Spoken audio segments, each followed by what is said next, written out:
Haideți să vedem împreună rezistența unui panou Eurosip.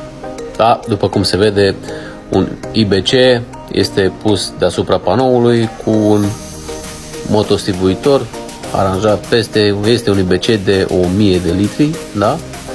Este așezat, după cum se vede, rezistă fără probleme și un al doilea IBC de 2000, de încă 1000 de litri, da, facem 2000 de litri peste un panou pus pe orizontală, fără nicio susținere decât pe margini, da? Acum facem o comparație să vedem cât a flambat panou, da? Avem acolo 1,5 cm s-a curbat. Acum spuneți-mi noastră, rezistă panourile astea, nu rezistă la casa voastră? Dacă izolează, avem și un test la rezistența la foc.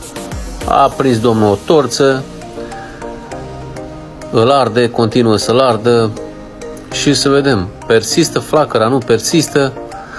După cum se vede, flacăra s-a stins, da, avem o rezistență la foc destul de mare. Aici avem câteva proceduri de construcție.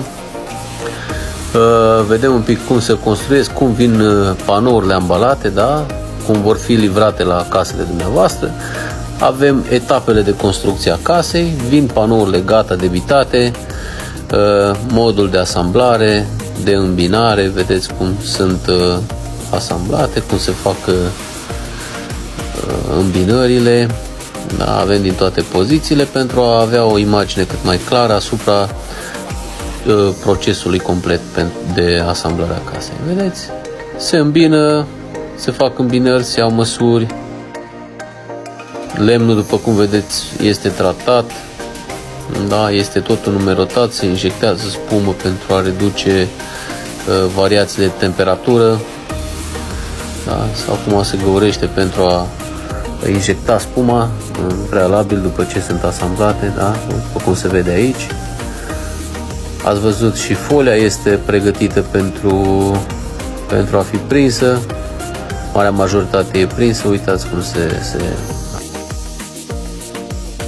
se întinde, se prinde în șuruburi sau în cuie și în prealabil se va ridica pereții și va fi asamblat pe structură. Da?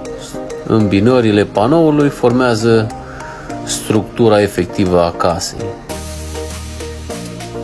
Nu uitați, ne găsiți la www.eurosip.ro. Acum se fac lisajele cu rigips pe interior, da? Pe exterior va veni un alt fel de finisaj și cam în felul ăsta se întâmplă asamblarea casei din panouri SIP. Intenționezi să faci o casă din panouri SIP sau vrei doar detalii sau vrei o casă în rate, ne găsești pe www.eurosip.ro sau la numărul de telefon afișat chiar aici pe ecran sau pe profil.